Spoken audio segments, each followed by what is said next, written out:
Welcome back, everybody, to episode 12 of the Creating Character podcast. I'm your host, James Willems, and I'm joined, as always, by my co-host, Scorpio Sky. Boom shakalaka. Hey, NBA Jam! You're on fire! What is up? What's going on, man? We're back in the studio doing this podcast. People have really been enjoying it. 12 episodes is crazy. 12 is crazy. That we've done 12. But we're rocking and rolling. For those of you who are new, this is a podcast where I talk about my past as a online creator, entertainer, podcaster, transitioning at the age of 40 into professional wrestling. And Sky, you're a professional wrestler. You've been a wrestler for decades. I just show up for your Sylvester Stallone impressions. Mine? Yeah. So They're can I great. tell you something about my impressions? Yes, We've please. already gone off the rails. This is a podcast where we go off the rails. We should have called it Off the Rails. Off the rails would have been it. Of course, we've got our super producer, Eric Bador. Yes. Hi. Yes. Hi. Hello. I'm just going to go ahead and just turn it back over to you guys so you can get it To Sylvester back Stallone. on the rails by getting it off the rails. Yeah, God great. bless- Thank God you. bless Thank you, Eric. brother. You know that, right?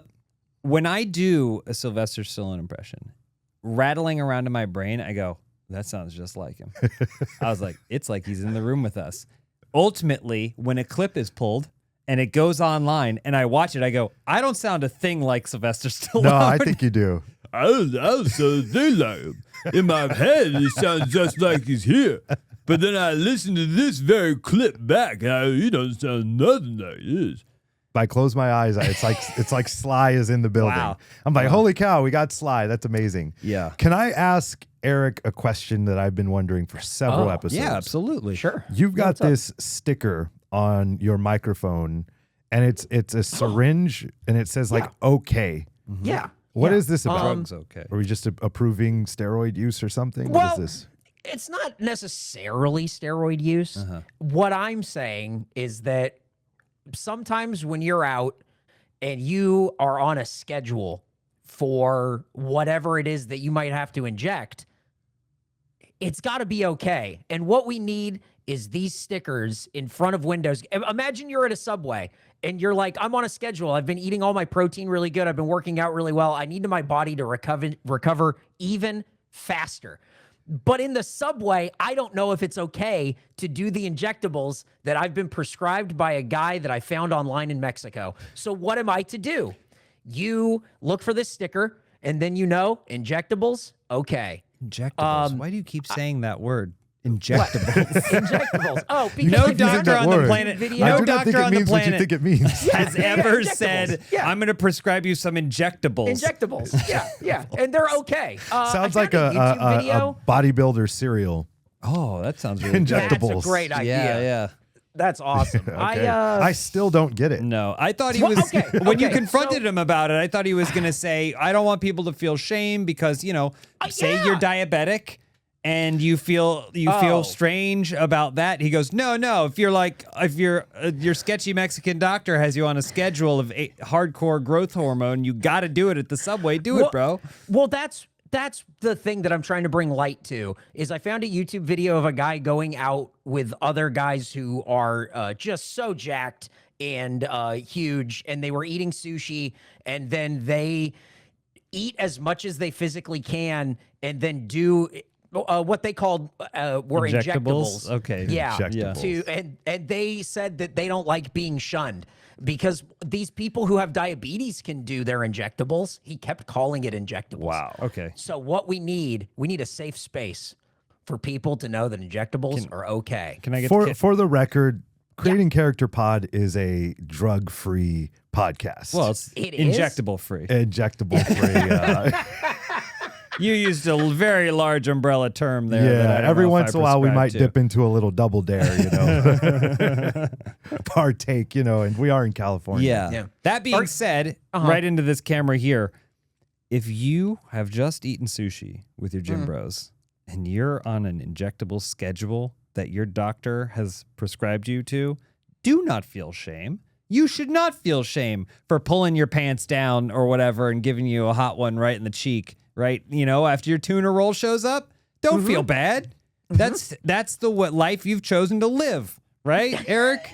Yeah. That's what you wanted? Because Because these people who have to do their other medically prescribed stuff, why are they excluding you, a guy who's just trying to get so big, so big, so big? Imagine being even bigger. I'll say this. One last aside. Thank you. One last aside, then we're going to move on. I want to pivot so bad. Yeah, I don't we're even- gonna- Why are Did we you, talking did you say about pin it? pivot? I have like the best places. I can tell you like top 10 places if you pin? need help. I'm good. My last point I want to make is that if you're the kind of person that refers to it as injectables, you shouldn't be doing it. Done. There we go. Case closed. What's going on with you? What's new? Yeah. Is that a That's smooth. Smooth as very silk. smooth? Smooth as silk. King of transition, Scorpio Sky. We came a lot of building this podcast. We try and keep it very natural. Obviously, we have themes and stuff that we want to always touch on and figure out how those tie back into the greater purpose of this podcast, which is kind of drive, motivation, and how you create your character. But sometimes we don't have a list of topics necessarily. That doesn't mean that we're not going to put effort into discussion. Listen to what the first 10 minutes of this has been. But I want to toss this out here because we were asking, hey, have we been up to anything recently? I went to a Diana Ross concert. What? What? Wow. Okay. Okay. I don't know if it's going to spawn discussion. Ask me anything you want to ask me. Go ahead. Where did you see Diana Ross? Hollywood Bowl. Hollywood Bowl. Hollywood Bowl. How was it? It was awesome. It was great. I didn't know until 3 days prior that I was going to a Diana Ross concert. Did one of your friends buy it during COVID and just decided I don't want it anymore? No, close. My wife went out to dinner with a bunch of her friends, and then one of her friends' partners came over and hung out with me, and he got a text and looked at me and said, just a heads up, you're going to see Diana Ross on Saturday, because they had discussed it separately. They had discussed it separately and decided all four of us were going to go to Diana Ross. So I only found out on a Wednesday that I was going to see her on a Saturday. That's It interesting. hadn't occurred to me. Didn't know she was performing. But I went, and it was great. I mean, she's 6 decades she's been doing this. Yeah. And she's 81 years old. Wow. And her voice still kills it. And she did 2.5 hours. There was no opener, no intermission. 2.5 hours of her just rocking it with this full band in the Hollywood Bowl. It was pretty awesome. But yeah, that's, I don't know. That's pretty amazing, actually. It was very cool. 81 still out there doing it. 2.5 hours. That's crazy. Unreal. Yeah. Were you, if I can just kind of rattle off a couple Please of questions, do. just like gut check real quick. What would you say the median age of the crowd was? Median age, let's say 50. Okay. Okay. It was 50. There were a lot of young people there. There was a lot of people from the like LGBTQ plus community there. Yeah, it varied. Now I was there's a certain thing about the Hollywood Bowl, if you've ever been. It's a historic venue in Los Angeles. It's incredible. There's mountains. You can see the Hollywood sign. It's open, amphitheater. It's just an incredible place. But there's the wealth gap is obvious. Yes. There's like a line Yes. across the stadium or whatever you want to call it where the rest of us go. And then the rich people are in these beautiful cubicles, like having dinner and amazing things. So I was back. So where I was may have been a different demographic of younger people that were like, I want to see Diana Ross, but I don't have $1,200 to spend to see Diana Ross. So that may have skewed the demographic, but it's still around me. At least it seemed there were some young groups of women. There were some older people. There was a lot. It was pretty. That's legendary. Pretty big That's cross legendary. section. It was awesome, and it's a testament to Los Angeles because there's always something happening. Always. And she's able to draw. And again, I'm just amazed. 81 years old, still out there doing it. You know what? This is a great like transition for, by the way, since we're talking about live concerts. I was hoping this would come up. Have you seen the trend where people are calling their friends and saying, hey, do you want to go to the Ja Rule concert? No. It's pretty hilarious. Okay. Yeah. And It's good. It's good. I It's thought good. maybe I'd give mixed our bag. friend Willie Mack a call and see if he wants to go. I have to. I didn't know this was a trend. Yeah. There is no, I just want to be clear, there's no Ja Rule concert. There's no Ja. I He's mean, not there's probably a concert. Is he currently touring? Do we know if he's currently touring? I don't know. I'm looking now. Ja Rule doesn't. He might be in another country. Actively, I don't know that he's. He's now, in normally they do it on FaceTime, but I'm not going to do that because I don't want him to see we're in studio. But I'm going to go ahead and if this doesn't work, we'll just cut it out. But Absolutely. I have to say, I would, if someone called me randomly and said, "Do you want to go to the Ja Rule concert?" and then it turns out there was no concert, I'd be upset. I'd be disappointed. I'd be disappointed. I probably would be disappointed too. Yeah. Let's just see how this goes. Do I do? Okay. What up, fool? What up, Willie? How you doing? I'm all right, chilling. Chilling, not up too much. You got anything going on tonight? No. Man, so I'm out here in Vegas, and I just got some tickets to the Ja Rule concert. I was wondering if you wanted to roll with me. Ja Rule? Yeah, man, the Ja Rule. Smurda. What would I be without my baby? You know what I mean? Yeah. You want to go or what? Mesmerize. What time is it? Oh, man, I think it's at 9 o'clock. Oh, it sounds cool. Yeah, bro. Put on your best outfit. We're gonna go out there. You know all the words. You got all the music set and everything. Make a playlist. Hell no. What? The only one I care about is that those hips, those thighs. Wait, what? Which one is that?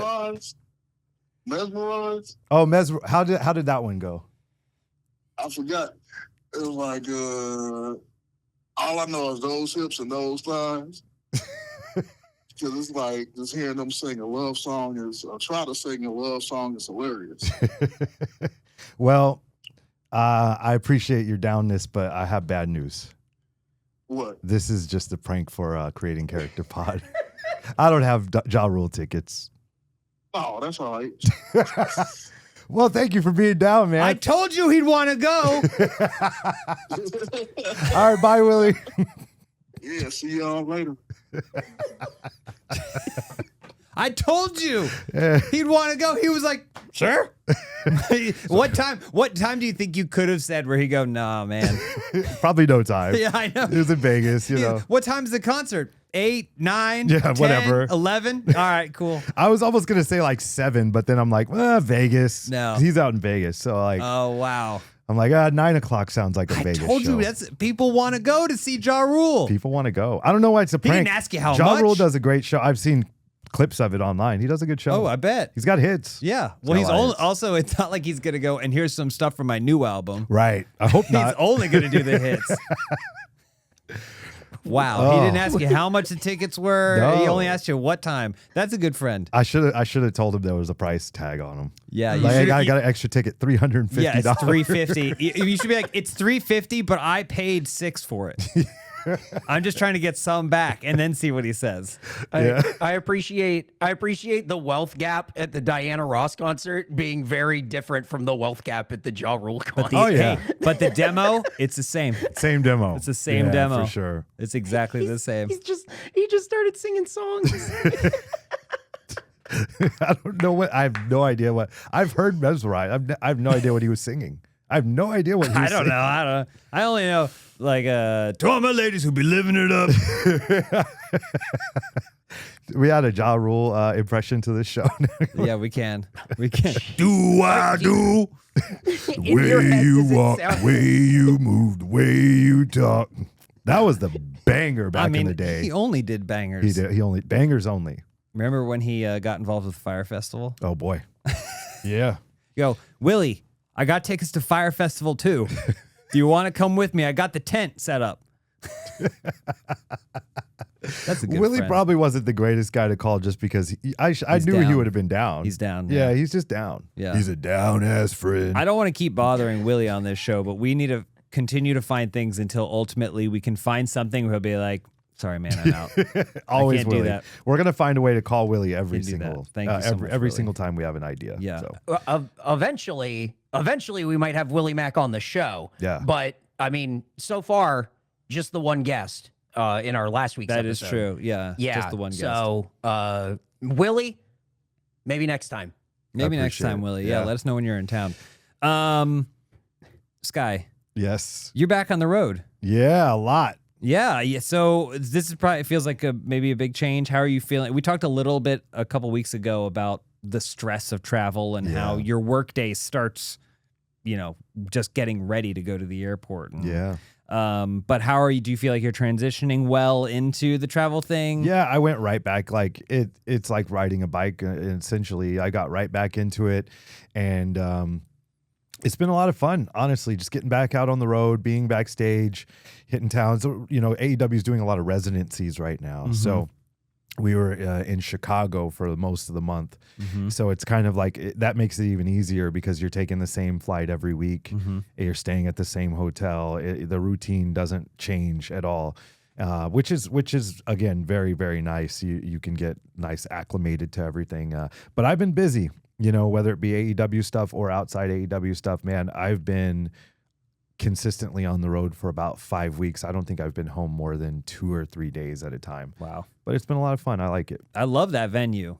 Yeah, it's nice. The venue's real cool, and it's been utilized very well, in my opinion, with there's like the balconies that people are cutting. Tony Storm is like cutting a promo from the balcony. It's like we built this for her character. Yeah. It's really a very cool vibe. When I first walked in and looked around, I was like, what the hell is this? And I saw it on camera and I'm like, oh no, this looks beautiful. It looks like, what's the restaurant in Colorado? Casa Bonita. Casa Bonita? I don't know anything about Do you know that. about Casa Bonita? No. Time to get off the tracks. Hit the get off the tracks header music, Eric. There it is. What? We're going off the tracks. Was there a what in there? Casa Bonita. It is a decades old, was like 30 years old restaurant just outside of Denver, Colorado. It is a Mexican restaurant paradise. So it was designed to be a Mexican restaurant, but it's built in a giant space to look outdoors. So like a Disneyland. Oh, okay. It has waterfalls. It has caves for kids to play in. People run around. Wow. It's a whole experience. There's cliff divers that dive off into it. And it was a mainstay for Colorado residents for a really long time, but over the pandemic, things started to wear down. It got sold a bunch. There's a great documentary called Casa Bonita, Mi Amor. And it's because in 2020, the South Park guys, Matt Stone and Trey Parker, decided they wanted to buy it. Oh. They thought for funsies. They had the money. They were like, hey, we grew up in this area. We did this as a kid. There's even an episode of South Park where Cartman goes to Casa Bonita. Wow. And so they decided they wanted to buy it. And they did, and it became a nightmare. They found out very quickly that the issues of running a restaurant and renovating a restaurant were way larger than they thought. Oh, for sure. But it's a really fascinating documentary, and also watching them now inject their creativity into it. It's a themed restaurant, but imagine if you bought like a Chuck E. Cheese and now they said, all right, we need you to write the Chuck E. Cheese performance. Or you need to do a whole new thing. That's what this feels like. I love old restaurants. Oh yeah. Have you been hitting up some of the ones in LA and Hollywood that have just been here for 40 or 50 years at all? I mean, I've tried. It depends on which ones I feel like there's always new. We talk about the LA-ification where you can never check everything off your list. But several months back, my friend Gonzo and I, we would just every week we're like, let's just go hit some other spot. And we would go to like Musso and Frank, which is, I believe, the oldest restaurant in Hollywood. Great place, great steak. And then there was another one, Dan Tana's. Dan Tana's it's a very small place, but it's been there forever and they haven't changed it very much. And they'll name some of the plates after celebrities that used to be regulars there. There's like a Jerry Buss dish and that sort of thing. As a matter of fact, when we were there, Adam Sandler came in, just hung out. Of course, he had his hoodie on and his basketball shorts. He came in and ate. So, I mean, people still go there and the food is just delicious. And there's just something to going to one of those places that doesn't change very much. And they have that old feel to it. You just feel like you're a part of history. Yeah. I recommend look those places up and and go as often as you can because the food's incredible and it's just such an experience. I don't know if Casa Bonita has the same old world significance and clientele, but I can assure you that there's probably lots of basketball shorts. On that note, Yeah. This is good stuff. Hey guys, I actually have a question for you. okay. Oh, okay. Kind of just pivoting a little bit. We're talking earlier about like, you know, the core of this show and the sort of like the characters of wrestling that we talked about or whatever. We feel like we were texting and going like, I think we got away from that a little bit. Oh, Some of, yeah, like, these it's true. characters or whatever. So let me ask you, who, you don't even have to give me like a top 3, but what comes to mind when you were growing up and watching pro wrestling? Who were your guys? Not like, oh, my favorite all-time wrestler is like Bret Hart. Like Bret Hart is on everyone's list. Yeah. You know what I mean? Yeah. Who is the guy that's maybe not on a lot of other people's lists, but you're like, that's like Max Moon. Like, that's my guy. You know what I mean? Like, do you guys have guys like that like you go to bat for? Yeah, Glacier. Whoa, Glacier. really? Glacier was dope. I have joking aside, I do think he was way better than his gimmick ever allowed him to be. Yeah. Because that felt so pandering to me in the moment. Me being a gamer kid, growing up playing games, and then seeing this character on TV that was being taken seriously, that was just a knockoff of a video game character. Because basically he's a Mortal Kombat knockoff. If you haven't seen Glacier, go look up Glacier. He's managed to, over time, take back kind of the gimmick and make it his own thing. But at the time of his debut, he was a martial artist ninja that wore blue and had a scar painted on his face the exact same way Sub-Zero from Mortal Kombat 3 did. Yeah. And I went, that's the dumbest thing I've ever seen. This is even dumber than somehow DDP getting over the fact that his entrance was just a knockoff of Smells Like Teen Spirit. Like, you know, that kind of thing. And I just couldn't deal with it. But I appreciated how over time it became legit. That's my I thought he was joke dope. is. Honestly, like I liked the snow that would come down Yeah. when he entered, and the feud with like Mortis and Wrath. Like I was into it when I was a kid. I thought that was cool. It felt like it was all despite the gimmick, though. Yeah. They could have just given him some cool martial arts vibe. I don't know if I was smart enough about wrestling at the time to know the like. The I comparison. like this guy in spite of the gimmick. Interesting. I think I legitimately liked just it? liked the character. But did you know Mortal Kombat? Yeah, of course, Okay, of course. okay. I mean, it's the same thing with like Sting. Like I knew Sting was doing Right. the crow face paint. Yeah, yeah. You I know guess what the mean? But, Sting like, Sting is a really good one. Yeah. Yeah. I thought he was really cool. You know who I liked too is Johnny B. Bad. Okay. Oh, Yeah. Little Richard. Yeah. Well, he had like a cool outfit. His music was cool, and he did some cool moves. And actually, I was having a conversation about this with Christopher Daniels the other day. It's weird how he didn't wrestle as Johnny B. Bad the way he did as Wild Man Mark Marrow. Because when he went to WWE and he became Wild Man Mark Marrow, that's when you see like the shooting star press, which he's the first person I ever saw do it. Same. And then the Marrow salt, where he would like stand on the ropes and jump and turn backwards and moonsault off the top rope. Like I didn't ever see him do that stuff as Johnny B. Bad. It was weird. He just went to WWE and was like, I'm just going to do this innovative stuff. Yeah. I'm gonna make a name for myself now. But yeah, he was a really cool character. Adam Bomb. Oh my God, Adam Adam Bomb was cool. He Duke did the the- Dumpster Drosy. Adam Bomb did the pump handle power slam, Yeah. right? Yeah. I thought Duke the Dumpster Drosy was dope too, because he'd be like, "It's time to take out the trash," and he hit his finishing move. And Yeah, I thought yeah. that was cool. Yeah. I loved old gimmicks, man. Junkyard Dog. JYD, Yeah. Junkyard Dog was great. I mean, in terms, this Mr. Hughes. didn't really, yeah. This didn't really have a gimmick necessarily, and I've mentioned it before in this podcast. But in my transition from like, who's my favorite? At a certain point, I just locked in on Bob Holly. Oh yeah. I was like, this Bob Holly guy's Bob great. Sparkplug Holly or like Post-Spark- hardcore Holly. Hardcore Holly. But I was like, this guy's got a great look. He's like he's He was dope. He was like his gimmick was that he's mean, Yeah. but it worked. Yeah. Somehow it worked. I loved his his trunks Yeah, too. the shorts. The We shorts. got to get Frankie on the show so he can tell his Bob Holly story. I don't want to tell it now. He's told it on, I think, Is it BT. him getting black eyes? And No, bruised up? it's funny. It's short but funny. Do you guys remember?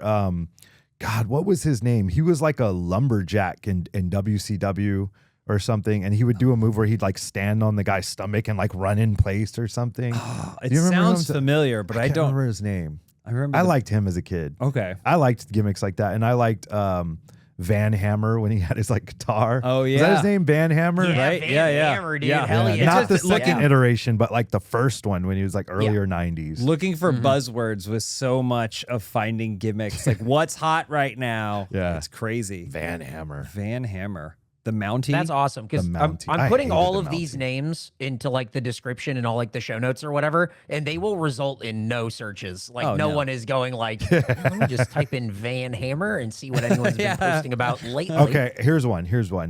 Do you like Mankind, Cactus Jack, or Dude Love?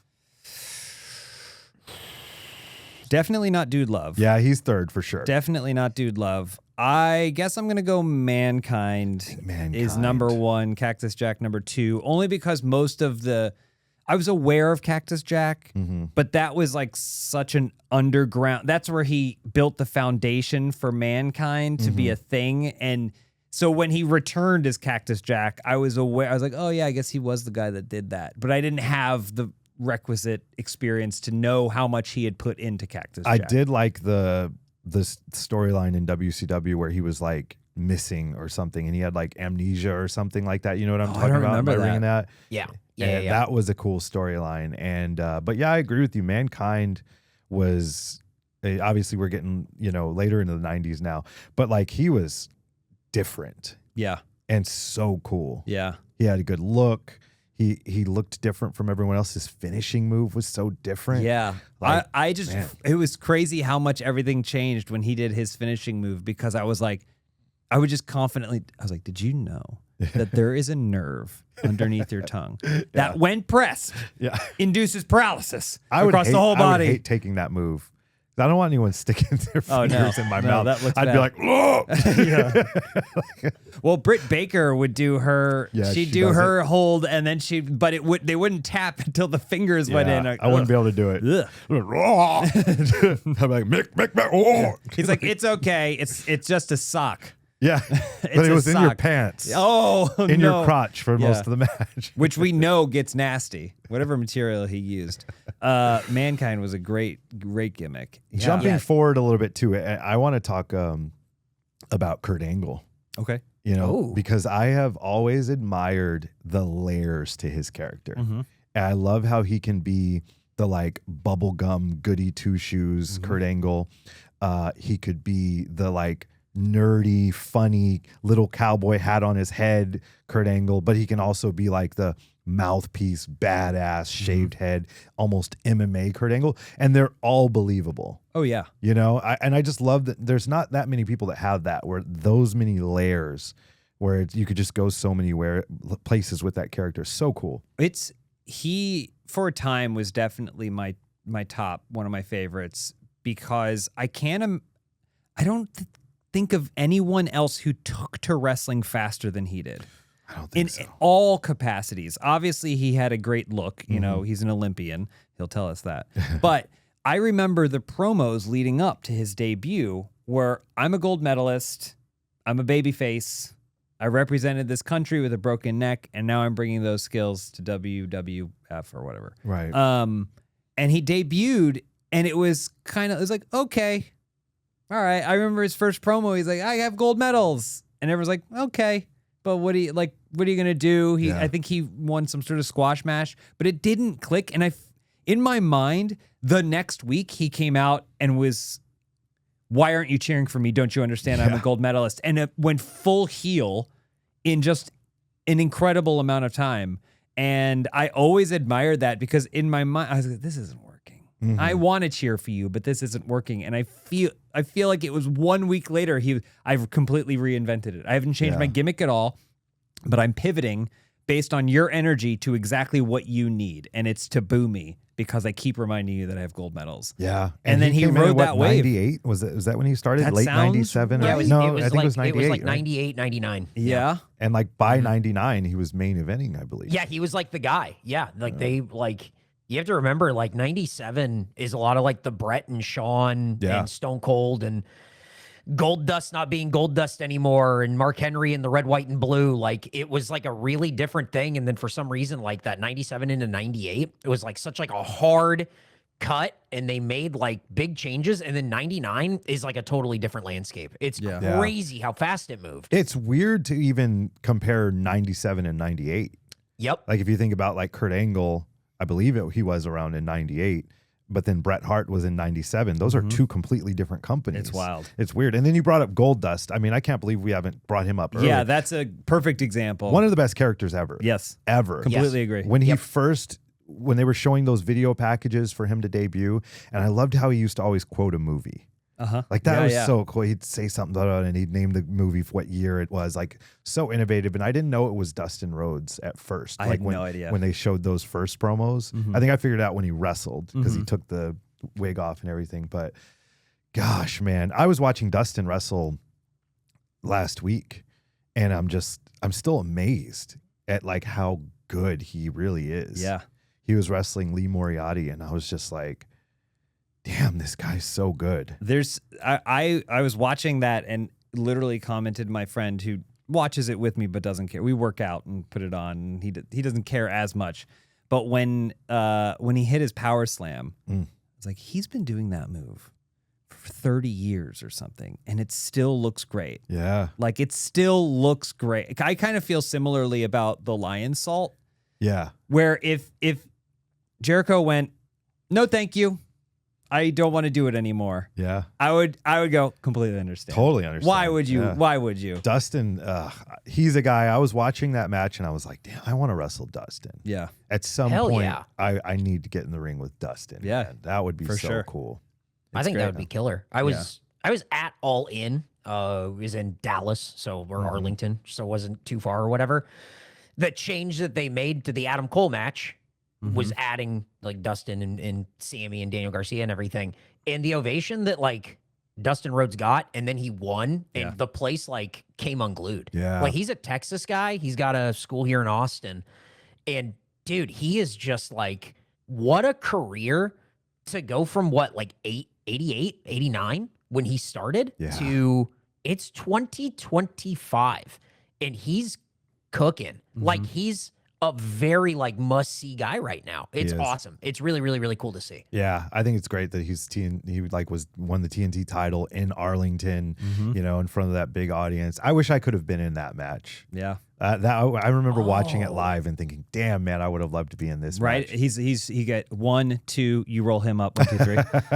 I'm sure that would have Better luck next time. steal it from him. That I got a great reaction. Yeah, no, at some point I hope I don't think he's hanging him up anytime soon. No. So I think I've got some time. So hopefully I can get in there with him sometime. He's been doing the one last ride gimmick for Yeah, man. like There's 5, no 6 time limit years. on I go, that. There's how no- we think this is a long It's ride. a long trip. It's a long It's a long trip. trip. Around Yeah. the world 5 times. Yeah. Yeah, I love seeing how people can transition through their gimmicks. I mean, it's this podcast, right? It's like reinventing yourself. As long as you have a North Star, you can reinvent yourself as much as you want. And I feel like the best reinventions are the ones that are true to you. I think for as much as Gold Dust, and I don't know Dustin personally, so I can't speak for him. But Not him. my perception is it's not him. Not him. It's not him, but he wanted something. Yeah. He wanted something to, no pun intended, but shine out beyond who he was. And he embraced it fully for a very long time. But then when it came time to hang up that and find something else, his true self, it's just as bright, you know? And it's because it's always been him Yeah. to some degree. God, he's just such an amazing performer. Yeah, Amazing. And awesome guy. that's good. Yeah. Love just talking to him, you know, learning things. Like, I mean, he's been around for so long. Like he's seen it all, done it all. And, you know, again, I've talked about it on this show before. Like I like wrestling people that I can learn from, people that are going to make me better. And that's one of the reasons I'm excited to hopefully get in the ring with him at some point, because there's no doubt there's going to be something that I'm going to pick up from him, and I'll come out of that match a better performer than I was when I went into it. And so, yeah, that'd be awesome. Shout out to Dustin Rhodes. Shout out to Dustin Rhodes. You think you'd want to go to Ja Rule concert with you? Dude, nah, I don't think. That's who you should have called. What if he's like this, like, huge, quiet Ja Rule fan? Yeah. That'd be wild. He's like, What time? What time's the show? Where would I be without my baby? yeah. I love that there's a song about the thighs. Full circle. Yeah. We talked a little bit. We're getting close to wrapping up or whatever, but talking a little bit about like reinventing yourself. That's sort of what you're going through now, Sky, is sort of like finding your new path, and you're back on TV and you're back on the road and doing all this stuff.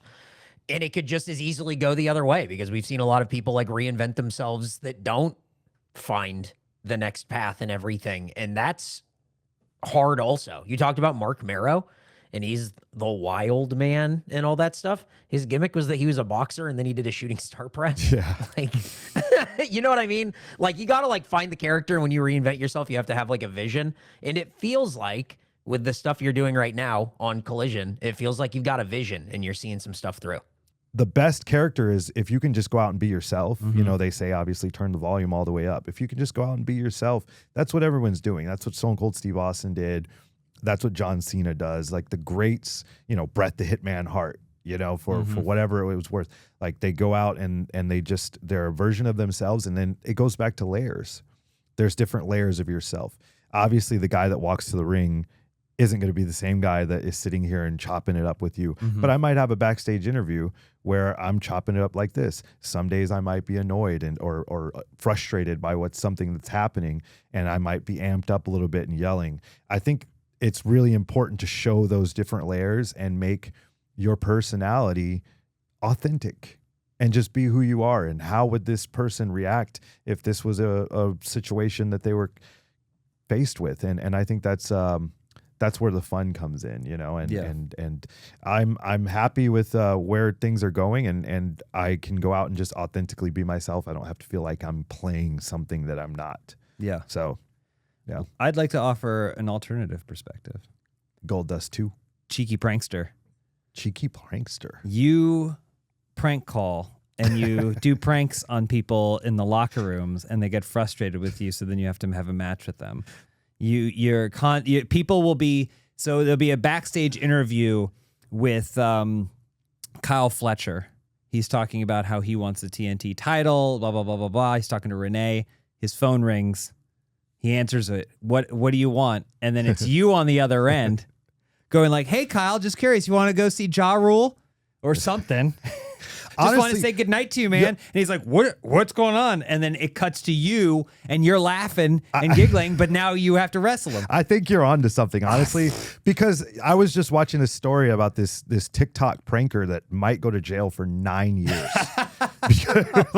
He'll do these crazy pranks. Like he'll go to McDonald's or whatever, and he'll bring an entire crew of people in McDonald's outfits, and they'll say, you've all been fired, get out, and they'll go in and start like working. And so he's done several things like that, and he got arrested. He may go to jail for 9 years, right? But if you took a character into wrestling and he just pulls these horrible pranks on someone, right, and like maybe a guy wrestles an entire match and wins the championship, and then the guy comes out laughing and the referee starts laughing, he's like, this wasn't even real. It's not real. It's fake belt.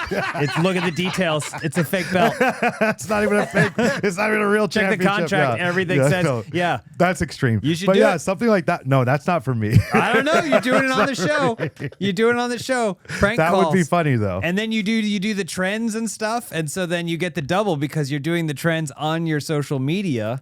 It's mixed media. Maybe that's your thing. Is it my thing? I mean, I guess it kind of is. You'll be a fresh face for TV and everything. Yeah, I guess that is kind of what I'm doing. I'm taking selfies in the middle of one of my gimmicks is I take selfies in the middle of my match. Okay. I get the ref to take a photo of me while I'm like holding someone in a vertical suplex. Oh, that's cool. And then when they get the photo, I forget to finish the move. I set them down. Check the photo, go, this sucks, turn around, and then I get hit. So that's good. That's part of my thing. But I don't know, there's something to it. Something there. We got someone. Yep. We got someone on TV who got completely over just doing a puppet Mercedes Monet. Yeah, it's true. I mean, could Very do anything. charismatic. She's great, but just Yep. you just gotta believe. Yep. Well, believe. I believe that we're out of time. And we gotta wrap this thing up. out of Sorry, time. bud. You gotta take us home here. All right. Yeah, if we started off the rails and we ended off the rails. That's just how this podcast goes. But you know what? If you want more of us, which you almost certainly do, you're going to want to follow us on social media. You're going to want to subscribe to this video and this whole channel, Creating Character Pod. You're going to follow us on Instagram, YouTube. You're going to follow me on James Willems on Instagram, Sky, Scorpio Sky on Instagram. Eric. Well, if you want to learn more about injectables being okay, you can follow me at Eric Bedour anywhere. Anyone know Willie Mack's? I feel like we should shout out Willie Mack's socials. I think it's just Willie Mack. Search for Willie Mack. Follow him. Yeah. He's basically a guest on this show now pretty regularly. Yeah, he is. But yeah, as always, give us a review. Share this podcast with a friend. We're really excited to keep this rocking and rolling. And thank you for always watching. And thank you for listening. We'll see you next time.